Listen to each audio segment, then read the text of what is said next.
And then, well, and tee up the slide.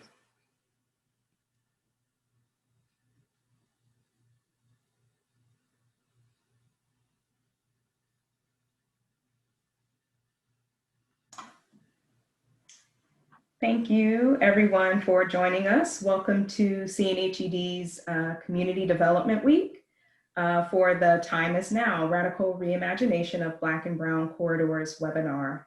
My name is Precious Rideout, Director of Planning and Operations here at CNHED. We're just going to let a few more folks trickle in, and we will begin our webinar shortly. Thank you.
In 1981, President Ronald Reagan spoke to the NAACP's annual convention.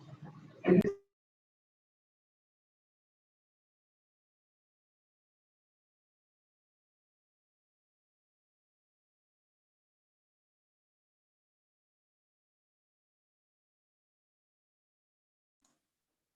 Hi, everyone. Welcome again. We'll begin in about 30 seconds, just giving more folks the opportunity to log in.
Okay, everyone, we're going to just go ahead and begin.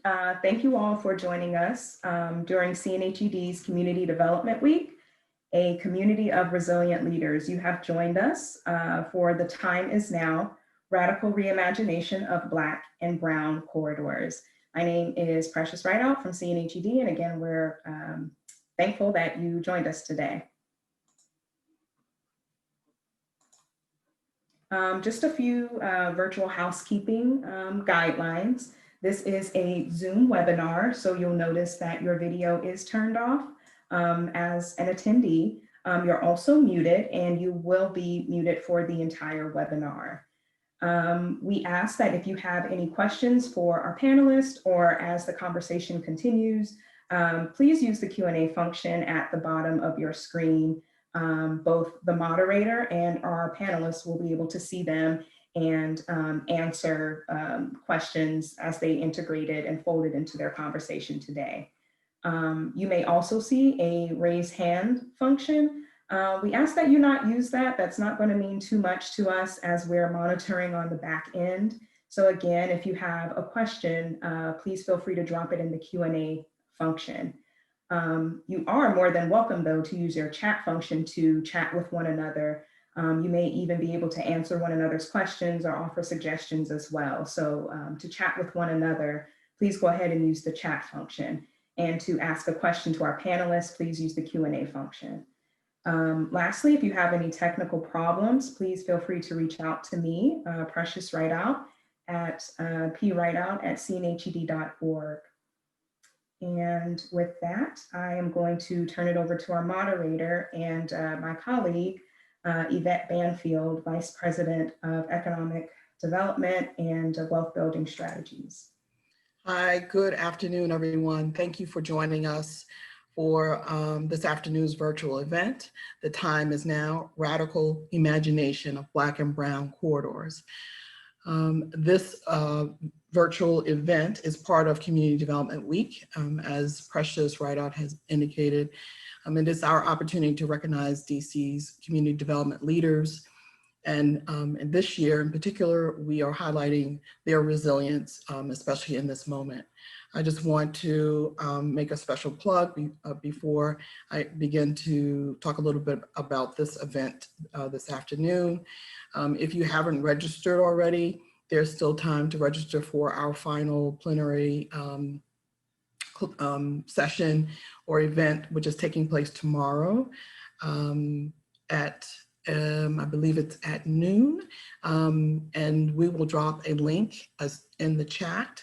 The focus of the final event is the corporate philanthropic landscape post-COVID, and we will have representatives from, we'll have the Vice President from Wells Fargo, Monica Mitchell, Decantee Men's Coles from the Mid-Atlantic.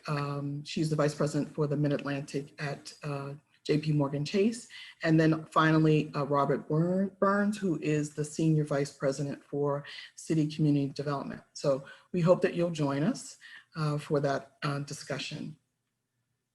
So when I reached out to Bobby Brown, who is, Boone, excuse me, who is one of the panelists speaking with us today, we were talking about the topic concerning commercial corridors and small businesses, and specifically Black and Brown businesses. And we were talking with him because I was really impressed with his delivery and the information he had to share, and it's just his insight when he was doing a presentation for us in Deanwood. And we started talking, and we were exploring and talking about, where we are in this moment. And we were also reflecting not too long ago when there was a shutdown and the impact that that also had on businesses, and how even in that moment, we just kind of picked ourselves off and just kind of started working again without really taking stock of where we were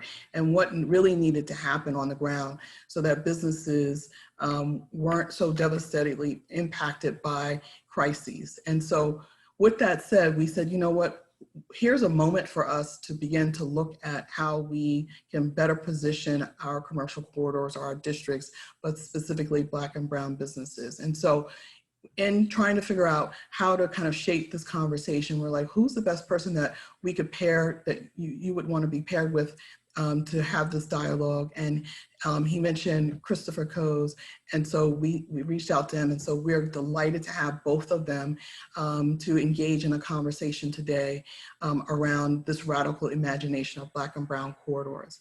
And so with that said, how the layout of this conversation is going to take place, we're going to talk about this conversation in 3 parts. We're going to first talk really about step out, and we're going to encourage you also to shift to the degree that you can, slough off all the stuff that's going on, and think about opportunities and what possibilities exist. So we're going to center the conversation by starting out by creating a vision for what we would want to see moving forward. And then we realize that, in the moment, still work needs to get done. Businesses need to, keep their business generation. They need to be able to connect with their customers, with their patrons. And so we need to center our conversation around thinking about the vision, around what do they do as we're creating a vision. And it's going to be focused around the activation and preservation of these businesses on our district and within the District of Columbia. And so with that said, I would like to introduce you to both Bobby Boone and Christopher Coes. They're going to start out by giving a short statement about themselves. They're going to tell you a little bit about themselves, and they're going to also talk about their connection to commercial corridors. And then the first question that they're going to tackle or answer is, when we fast forward to the year 2030, share your vision for inclusive commercial corridors in the District of Columbia. And what is your vision? So Bobby, you want to kick it off? Sure. Thanks so much for the introduction. And please bear with my nasally sounds. Today is a bad allergy day.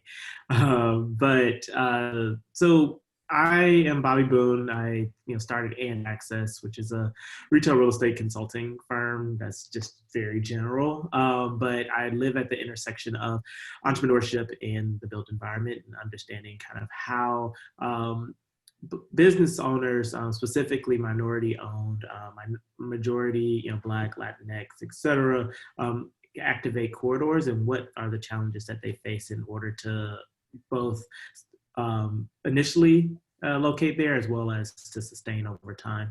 This experience, that I'm working on right now is, really rooted in helping businesses one-on-one deal with COVID. I'm recounting at how they are, designing their programs and policies to support minority retail growth and sustainability, specifically in the Wheaton, Silver Spring, and Tacoma Park neighborhoods, as well as I work across the nation on different strategies with developers who are looking to say, hey, I want to figure out how to actually use small businesses to activate my spaces, or different municipalities and nonprofits that are saying, hey, we need to support small businesses. So how do we do that? And understanding kind of the business perspective, coaching them through a lot of their real estate decisions through these engagements, to ensure that they're protecting themselves, they're protecting their businesses, and they're hopefully protecting their communities.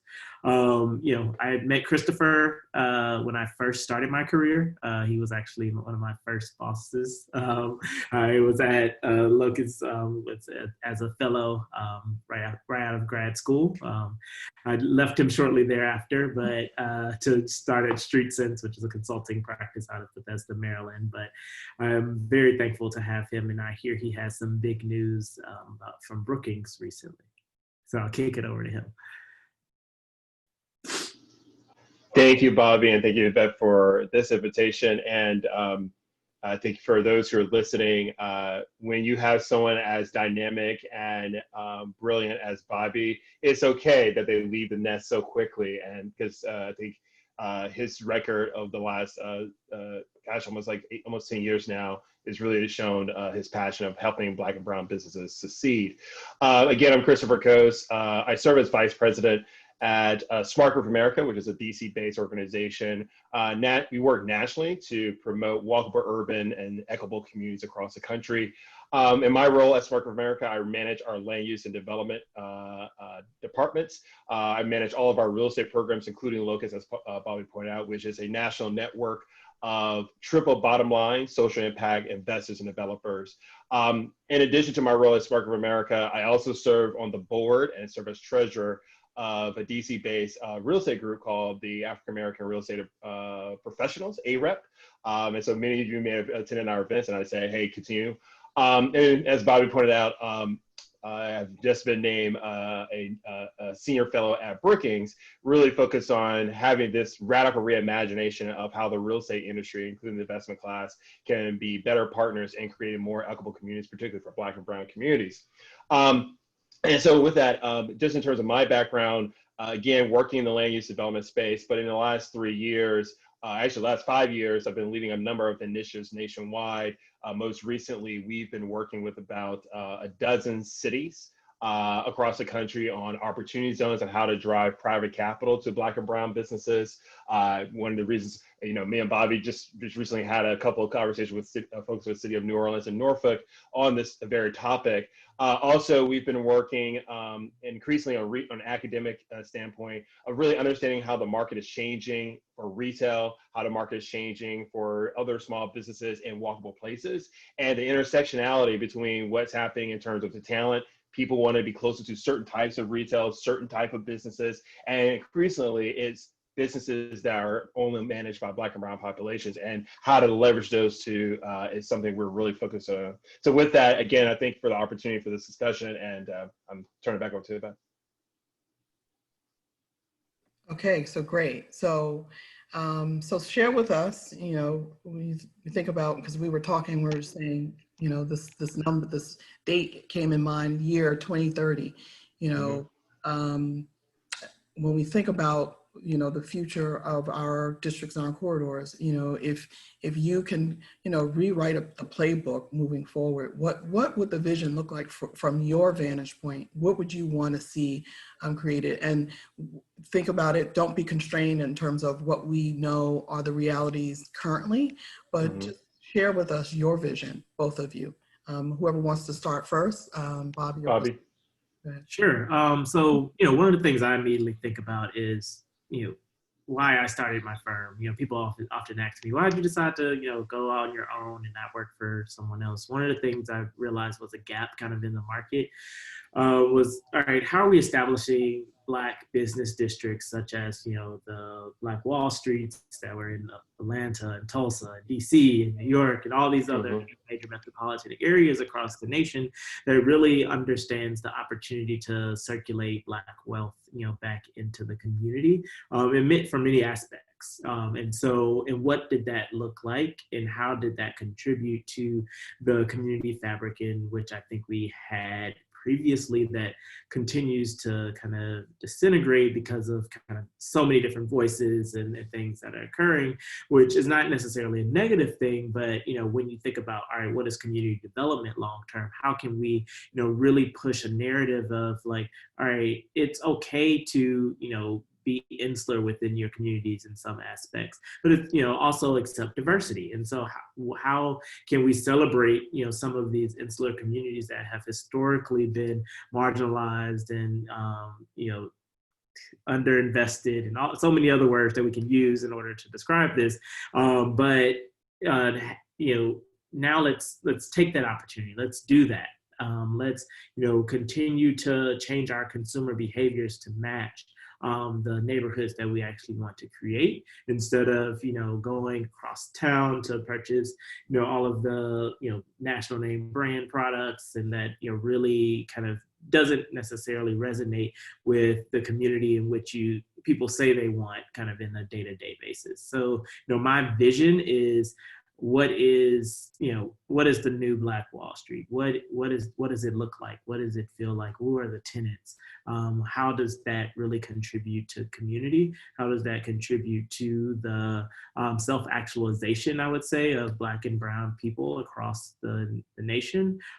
So how can they see themselves in an entrepreneurial state of saying, oh, I knew the owner of, say Bob's Tax Repairing, or I knew the mechanic down the street and he was doing really well. He actually had the biggest house.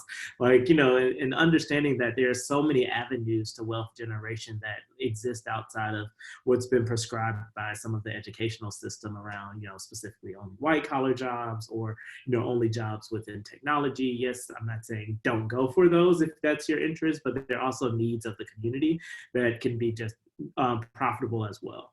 So. Yvette, when you ask the question, it's 2030, what's the vision of inclusive commercial corridors in the district? I have this this idea that I'm waking up and I look out my window and I ask a simple question: what do I see? And there's a picture of Wakanda, of course, if for those who watch Black Panther. I think, you know, and it is, and I know it's funny, but it's actually one of the few, you know, my former boss, Chris Lineberger, used to say media has a way of articulating what we really aspire to.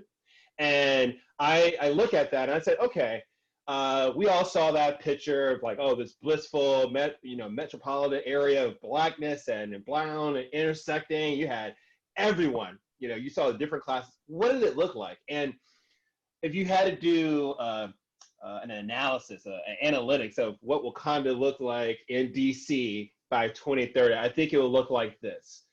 You will hear that DC, 65% of DC Black and brown businesses have more than 5 employees. I think that would be part of that vision. I think another element, if you looked at it, what DC should look like by 2030, the wealth gap of Black and white businesses would have been closed. I also think by 2030, you know what? I see that right now we have a home, you know, today you say don't look into the present, but right now we have about 55% home ownership for Black and brown individuals. I see that being close to 75%, but it's not just home ownership, land asset ownership across the board. When I go back and I say, what does this look like?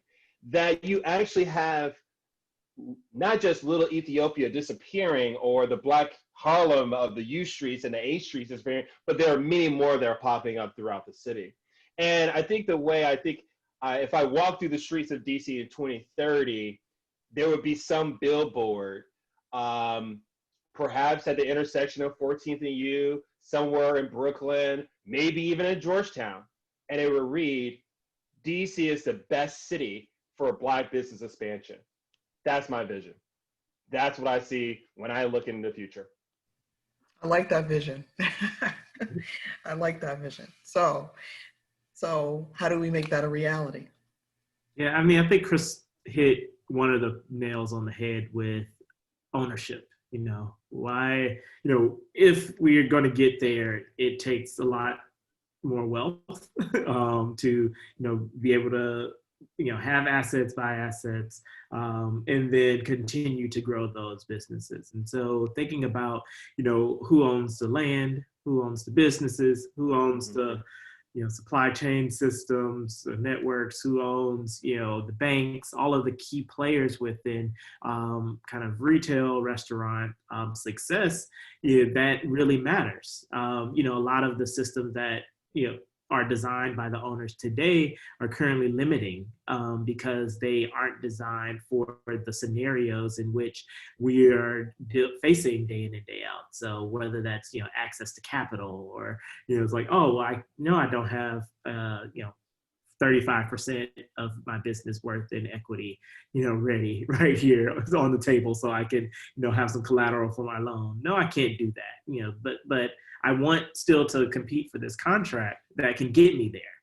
But there are so many systems, you know, I was talking about Montgomery County. I know it's not district specific, but systems in which, you know, say, hey, if you don't have the cash in your bank account, is what I heard from one business owner. If I don't have the cash in the bank account to show that I can buy the equipment to, you know, embroider some t-shirts, I won't be able to get to that contract up front. And so, you know, not saying, oh, I'm not eligible for a loan, not saying that I can't, you know, do a friends and family raise, but because I don't have it right now today, I can't show them that availability. And so thinking about the role that, you know, government plays in this and what, you know, how they can be proponents of this of business growth, but they also can be great inhibitors.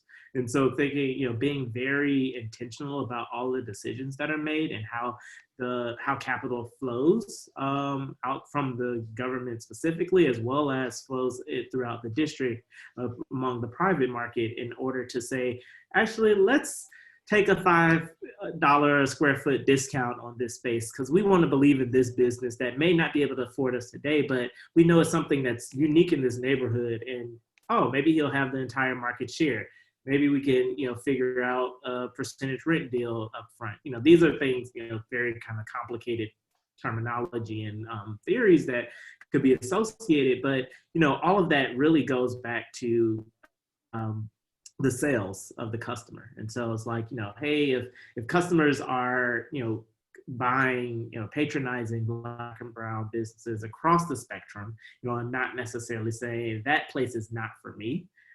Because, you know, when I look in the door there, you know, is not anyone that looks like me, or, you know, the people in there, or the music doesn't sound right, or, you know, it's too loud, or, you know, all of these barriers that inhibits kind of the integration of community because of, you know, preconceived notions about certain places and spaces. But how do we get past that? You know, making sure that we're able to have these open forms of dialogue in terms of like, actually come on in, like, you know, try this new food. You know, Chris was talking about a little Ethiopia. You know, I was talking with some business owners in Silver Spring, and they're saying, hey, how are we looking, you know, how do we integrate within the community? And a lot of the community members were saying, hey, they're not open for lunch. They don't want me to come. They're like, well, it's kind of a chicken and egg situation. If they don't come, you don't, you know, open. If you don't open, they don't come. And so thinking about, you know, ways that, you know, we can start to invite people in our communities. Yeah, I mean, when you ask how do we do it, I mean, I see some of the comments that are coming through the Q&A. It's hard. I mean, it took, we didn't get here by, you know, oh, some laissez-faire. There were, as Bobby pointed out, there are institutional barriers. There are reimagination of public policy, things of that nature that need to be addressed out. But if I had to boil it down to like maybe 5 things we need to do to get to that 2030 vision. I know someone said 2030, it'll be 80 whites and 20 blacks. And I was like, okay, well, here's my plan, right? Here's my 5-point plan.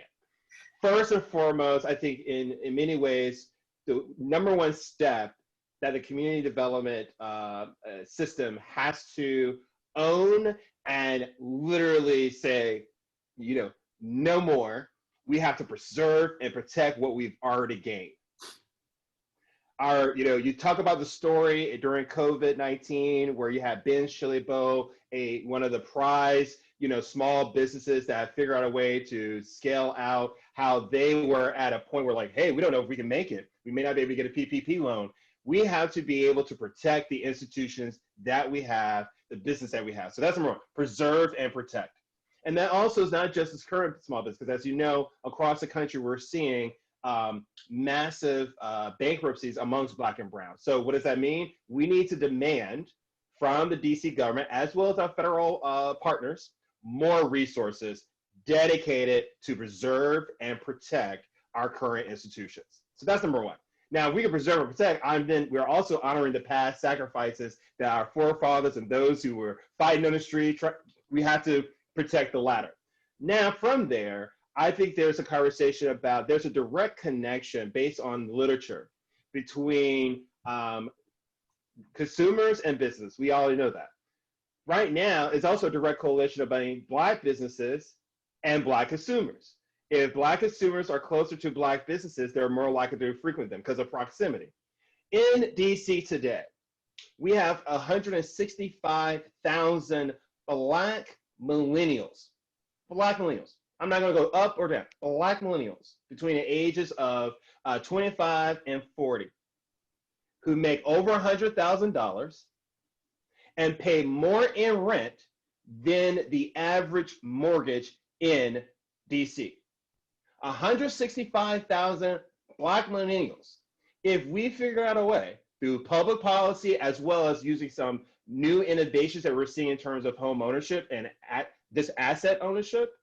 If you move 165,000 Black millennials into the DC as homeowners into certain neighborhoods, that would set a permanent ecosystem to then support, because we know one of the major sources of capital for Black business expansion is not always to the banks, it's friends and family.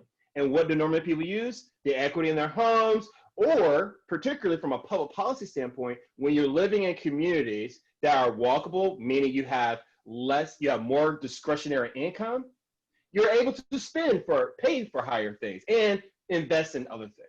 So that has to be key. So we have to open the door for the Black middle class to come back into DC. The third thing I would say in terms of what we have to do to make that vision reality, we have to get out of the silos. We have to think about scalability. When there's going to be a lot of businesses that are going to close due to COVID. Those business owners are ones that I want to get back on the saddle, giving them the resources, grants to think, but I want them to think from a position of growth.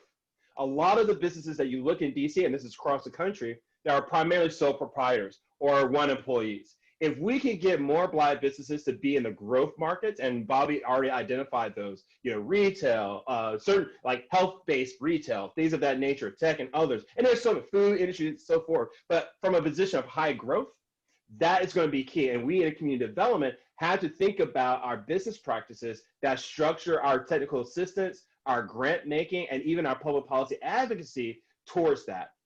Next, the fourth rung on this system, we have to be very clear and demand a rethinking of how the District of Columbia invests in Black businesses. First, they need to acknowledge that they need to preserve and protect and grow Black businesses. They have to say the word Black and brown, right? All of it, for the last 20, 30 years, a lot of some of the institution programs that actually gave way and supported Black and brown businesses have now been diluted for a variety of reasons. We ain't got to talk about, because I know this is being recorded, so I don't want to get in trouble by my employers, right? However, I will say now is the time. You have conversations on city council where we have to re-energize the conversation, right? We need direct investments that lead to racial and economic inclusion outcomes. The last thing I would say, and I will end on this in terms of things that we can do to reach that reality, is that we can't do it by ourselves. We need to develop partnerships.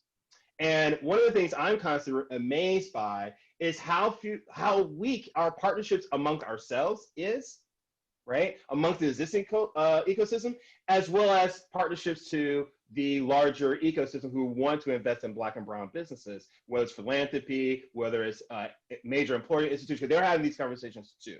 So I would think those 5 things are clear strategies. Okay, maybe not by 2030, but I think by 2030, we'll be like, you know what, we made a huge step to achieve that vision that we laid out earlier.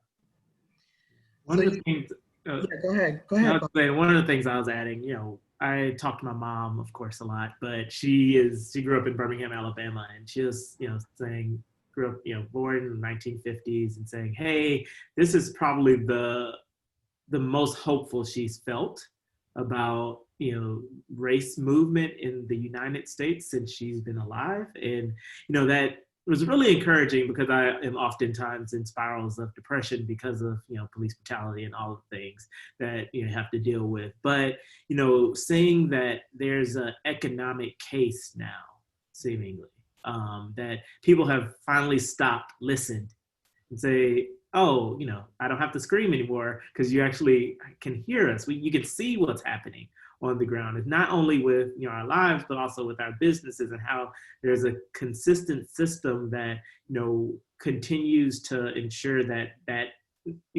Black and brown people do not make it to the next phase of whatever that wealth generation is, whether that power and privilege that it comes with a lot of living, I would say, white in America. But what I think is what's interesting within this conversation is around I think Mona's question in the chat, who purchases, right? It's like, I think there has to be radical change among I'm talking about consumer behavior, even in our own community, because, it's like, hey, I'm not going to always, so instead I'm always looking for, price and quality, some type of comparison there so I can ensure that, oh, this is actually going to last, it's going to be, fulfilling to my needs, etc. But understand how the systems have been created in order to knock that out the park, right? Whereas, these national brands, major corporations, they're able to always lower their prices, always, maybe not have the best quality, but they can compete on that kind of price quality spectrum a little more when it comes to, any of the soft goods with, non-prepared foods. But, when you get to things like, retail, restaurants and barbershops and things that are much more culturally, that those opportunities really work better. Let me know if it makes the internet. So with all of that, is how do Bobby going in and out just a little bit. shifting consumer behavior look like in order to build the communities that we really want? Yeah. So you fell off a little bit, but you broke up, your video broke up a little bit. So, but so we're talking about opportunity, and before we kind of shift and bring us back to reality, I think when we were also talking about this notion around the future, and we were talking about how in times of crisis, there is an opportunity. There are two ways that people can look at the situation, and yes, we are really reflective of the loss that's occurring in people's lives, not just human loss, but just loss of businesses. There's so much, but even in the midst of that, there are people who are seeing opportunities in this moment, and it is those individuals who are seizing those opportunities because they're hopeful that when things turn around, that they will be better positioned and better placed. And so I'm relating this back to this notion around ownership. And you talk a little bit, Christopher, about home ownership, but what about also business? You talk about a lot of Black and brown businesses that don't own their space, how that is a game changer for, if you own something, even if it's a collective ownership. Can you both talk a little bit about that? That is one of the best, worst kept secrets about change, neighborhood change. If you control your little box, you're more likely to be able to navigate better versus you gotta listen to somebody else. So in this case, one of the things I know at ARAB, we've been really championing, particularly in this current climate that we're in, is promoting more models for Black and brown ownership. So for example, you see across the country, groups coming together like Buy Your Block, who are creating these online platforms for individuals, regardless of your wealth, right? To be able to make it simpler for someone, even with $20 or $50 or $100, to be able to put into a collective pot to actually start owning assets, both in terms of the land, but also in terms of owning businesses. The second, I find this interesting because there are already proven models by non-Black and brown populations that show, and we do it I look at Fundrise as an example, which was a crowdsourced funding platform, right? That on 8th Street, one of their first projects, for those who are familiar with the neighborhood, I live on the Northeast Corridor. Yes, 8th Street is one of the best neighborhoods in the city. I just want to put it out there. But there's this wonderful restaurant, coffee shop, and a clothing store called Makedo. So you go in, it's a restaurant, but it's a coffee shop, and it also has like yoga in the back.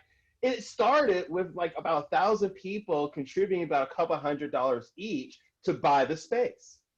Those individuals became equity partners and are literally shopping, eating, and buying the retail, the donuts, and maybe participating in yoga. What is so fascinating by that, just that simple concept of collective action, was that Fundrise took that model and started partnering with real estate developers across the country and said, look, we can go in your community. They know this neighborhood. Let's give them an option to buy it and collectively and support, right? And guess what? As they begin to do, they grew their enterprise to where they're almost a $500 million, if not more, equity aggregator across the country. Why is this important? For Fundrise, it was a value add, right? It's a value add. Their job is to broker the deal. Their job is to democratize investments where regular Joe Smo can be a part of community development.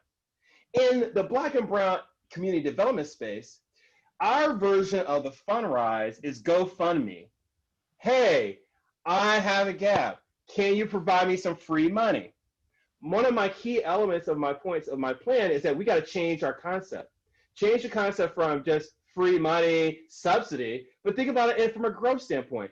We created collective action, right? The way we are even having this conversation is based on the backs of others coming together and improving our communities. We need to take that same mentality, but bring it from a growth step. So that's one example of how I think you could really take some of the things we're learning in the community development spaces, particularly outside our community, and apply it and do it in a way that we can have scale, because unfortunately, we can't, and I think this is one of those issues that we're having, is that the market is moving faster.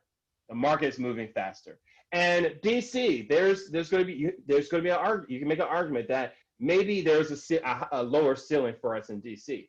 However, something I've seen in the development community, DC is not the only fishbowl in America. How can we create more Black and Brown ecosystems across the country in this region? There's a lot of opportunities in Prince George County. How do you connect it? We are beyond just DC. How do we connect into other places? And I think that's one of the parts about scalability, is that we can get partnerships that may not be DC specific, but they want to come in and help us grow, and vice versa. And that's where I think we have to focus our minds on. I would agree with that. I broke up for a second, so can you hear me now? Yes. Okay, great. So yeah, I would agree with that. And I think, thinking about it from a regional perspective, as well as thinking about what growth looks like for the business owners specific as well. So, like, hey, what's happening with many of the existing business owners there, at risk because they can't receive enough sales, through COVID. What does it look like for a community to create a pool to support that business owner through this time and say, hey, this is an investment. Now I'm a equity partner within your business. And then let's figure out how to get you to scale into other markets once the recession, is hopefully over. So thinking about, what that business could actually bring to other communities, both in the region as well as nationally, in order to say, hey, I'm helping you get through this period because I know you're a sound business. But long term, there's an opportunity for you as a business owner and me as an equity partner to grow your business and then grow our community, not only in the insular DC kind of fashion. And one thing that I've noticed, and I want to be sensitive to, is a lot of people ask about what is ownership for retail, because retailers are often renters because they are much more fickle to the market in terms of their ability to sustain operations, and so it plays two ways. It's like, if consumer behavior changes within your existing customer base, all right, maybe this is no longer the right location for me in the right community. Maybe I need to change my business plan and pivot. However, there's also the opportunities on the other spectrum of, all right, if the community is changing around you, or if there's ownership of the community that's around you, that residential population, you have that customer base to help you and continue to sustain and grow. And thinking about what these specifics are in the ability for the business owner to rent versus own their building is, I think it becomes now to a partnership. And so if we have like these strong community, property owner developers that are community minded, that have these partnerships with the businesses that, yes, they might need to rent because we don't want to tie up those assets together on the onset, and provide them enough flexibility and to have this other entity being the property owner, the building owner, or the developer to take, be able to, navigate that risk a little bit more just due to very different financial stability. Now we are in a situation where, we cannot have both the building and the business come at risk during times like COVID specifically, because a lot of times that's what happens in a double ownership scenario. And then it's a foreclosure, and then somebody grabs it, and then you end up with these this kind of neighborhood change that occurs as a result, because all of these those two entities together are at risk. So be intentional about when you're engaging with business owners and having conversations about what ownership of their property looks like, and how that in itself needs to be a protection for the business as well as the property, and then ultimately the community. Okay, thank you. So we could spend another hour talking about this, and I'm looking at the time, I'm like, man, what happened? Right, I didn't even notice. I just so I want to make sure that we spend just a few few moments that we have left to talk about activation and preservation. So can you both, share your thoughts in terms of what Black and Brown businesses and corridor leaders should be doing around this notion around activation, particularly when we think about where we are in the midst of COVID, and all the shifts and changes that are happening in this moment? Sure. Okay. So activation. So I think first starting with kind of development. So, thinking of COVID, there's going to be probably a lot of vacancies, probably a lot of property that is going to be changing hands. Opportunity, are we ready to take advantage of that as an opportunity in our communities? If we are, great, do it. Figure out, what that looks like in terms of, financing, in terms of legal structure, in terms of, that's community, wealth generation. Act fast, because these things are, there are private capital firms in New York that are already operationalizing in order to take advantage of whatever happens because of COVID. Two, think about what the role of brokers are within this conversation. A lot of times, when you actually think about activating a building, say, hey, now I have a vacancy, a recently purchased building, who's my broker? How am I going to get potential tenants? A lot of times those brokers are very much so location based. So there's a strong divide in prime markets, which I'm going to say, are the U and 14th and the Wharf and, Navy Yard and Capitol Hill. And then if you look, across the river, and I was with a broker the other, maybe a few months ago, and she was like, I don't know anything about, over here. And so you realize just from that statement that businesses don't even know, because if the broker community do not know, then the businesses that they're working with don't. And that is really a product, I think, also of a lack of Black brokers or Black people in the real estate space, commercial real estate space in general. And so that, if you have, that type of ownership, it's your kind of professional ownership at that time of these roles and responsibilities, you can start to expand these opportunities to neighborhoods in which you understand the consumer behavior of, and that you can say, it might not look the best at right now, but that's because they haven't had any tenants here. And it's not saying that people won't spend money.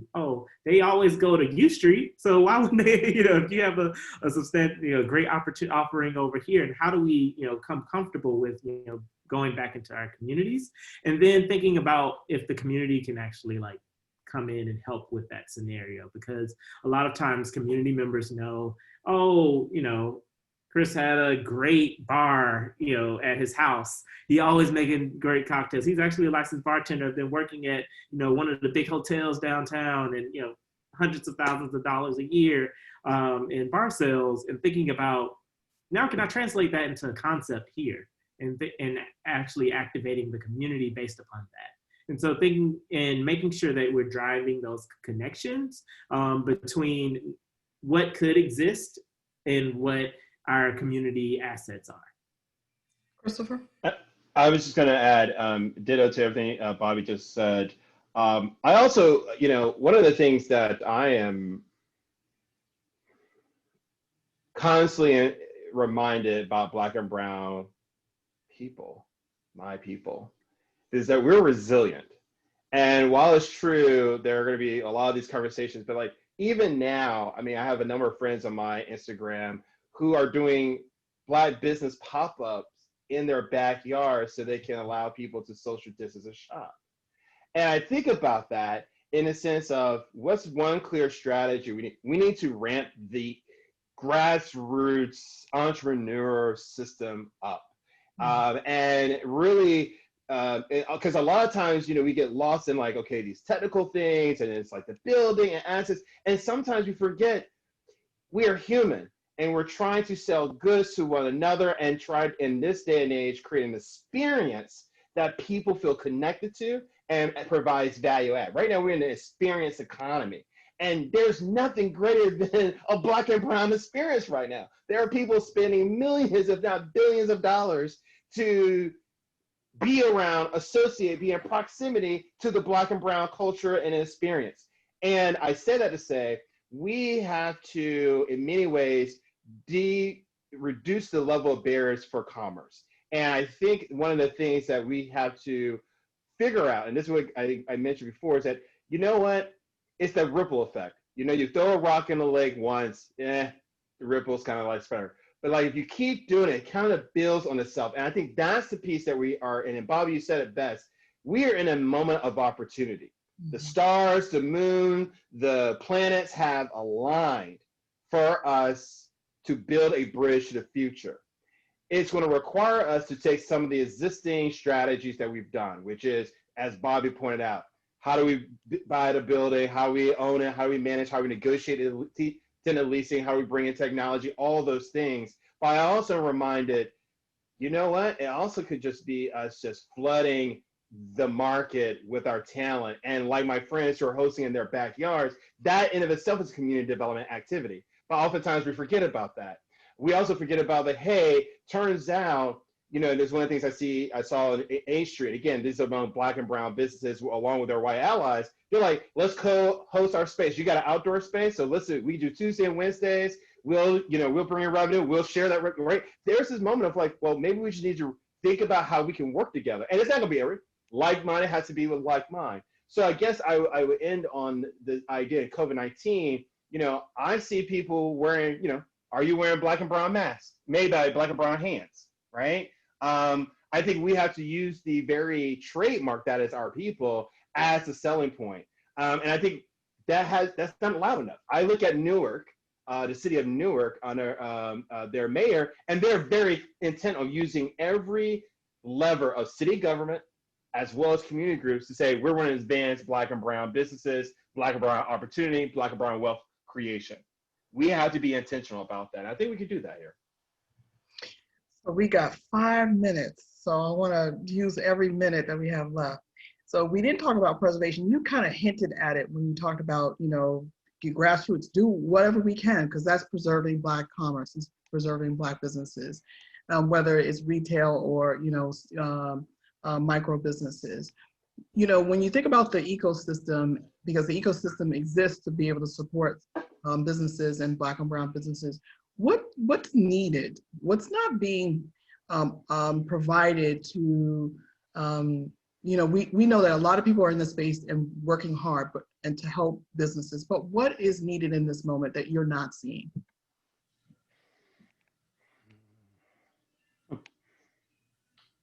Bob, you go first. Yeah, I I need to actually move somewhere. going to start by echoing Christopher's point of the leniency around operations. I mean, I'm not unsafe, not saying, in social distancing and all of that, but because there are a lot of governmental rules, regulations around why, where, and how you can vend, is it inhibits. And Christopher didn't say it directly, but real estate is a cost inhibitor of business activity. And I see a question from Gerald Hines on here is talking about enhancing, depressed economic areas. And, it's because we can't even start to generate the revenue to say we have 2 years worth of sales history so the bank can give us a loan. And so because we are inhibited from actually being able to sell products in a physical location that is near our communities, because these, some of the first markets don't exist. Some, it do aren't as patronized or respected in some of our communities as they are in others. And so thinking about the flexibility that's needed in order to really push the needle in terms of, all right, if we're going to preserve these businesses, they need to be able to generate enough economic activity. And if they're going to generate enough economic activity, we're going to have to be, a little bit more inventive with the way that we're enabling them to do so. Thank you. So 3 minutes. Do you want to just share a final thought? Chris. I'll let you go and I'll close out. I'll allow you to go this one. My final thoughts are the following. Number one, the thing that's missing, and I bring it back to that Wakanda example, I want to know who is the Council of Black and Brown Wealth Creation in DC? Who is managing it? Who's quarterbacking? Who's creating the partnerships? Who is telling the wide receiver go left, telling the running back go right, telling the offensive line? Who's calling the plays? And I think that's something that's missing here. As someone who's on the AREP board in the COVID-19, it dawned on us that we need to be in better partnership and alignment with the community development space that's going towards a common vision. So I think that's the one thing I would say that's a huge takeaway, because when I look at some of my other members in the investment community and the real estate development community, even look at the DC 2030 Council, they have a vision, they have a plan, and they're using that vision and plan to then go to the DC government and say, now this is what you need to do to support that. And I think that's something we in the community development need to do, to say, here's our vision of what Black and Brown businesses and wealth creation is going to look like. It has to be a council of folks who's quarterbacking their various lanes, but we got to bring that together to then use our power to then change. Because someone had pointed out, I'm sorry, I'm take this last second. How do we change the fact that we have distressed properties across east of the river? And I remind people that did not happen by mistake.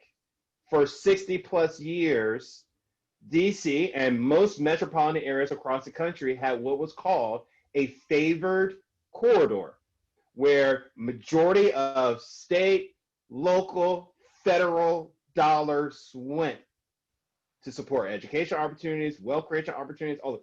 And guess what? It's the same playbook. So if we want to change Black and Brown places that we currently resist, we need to change the public policy infrastructure that will allow us to do that. Bobby?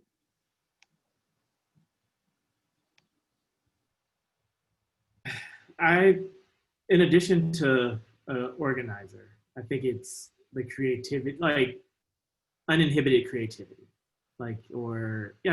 Actually creativity exists because of the conditions in which they are formed.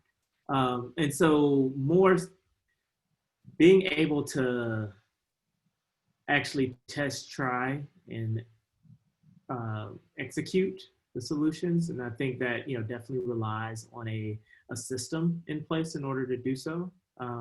But with how I think about it, it's oftentimes, just going to the debate yesterday, not playing politics, but to say, the words that were used by Kamala, towards the vice president, Senator Kamala Harris, the vice president, in terms of like, excuse me, I'm talking, and, right now. And then, in the previous debate, when, we were saying, Vice President Joe Biden versus President Trump, and how he just blatantly said, "Shut up," and yes, it's different characters on the stage, but we as Black and Brown people have to play so nice in the sand, and that exceeds just communication. It's like we do not have the freedom of saying, "Hey, here are these amazing ideas. Let's get them off the ground," because there's so many systematic barriers or systemic barriers that makes that impossible. And so figuring out a way that we can move forward with the creative ideas, overcoming some of those barriers. Well, we are out of time. This was a great conversation. Loved it. Thank you so much, Bobby. Thank you so much, Christopher. And let's continue this conversation. And I want to thank everyone for joining us. And I want to encourage you to support us or support and attend our event on Friday. And we want to give us a support and shout out to our sponsors for Community Development Week. We encourage you to kind of follow up with us. You can always email reach out to CNHED for more information, and if you want to be involved in helping to bring about the change and the vision that we talked about today. Thank you so much.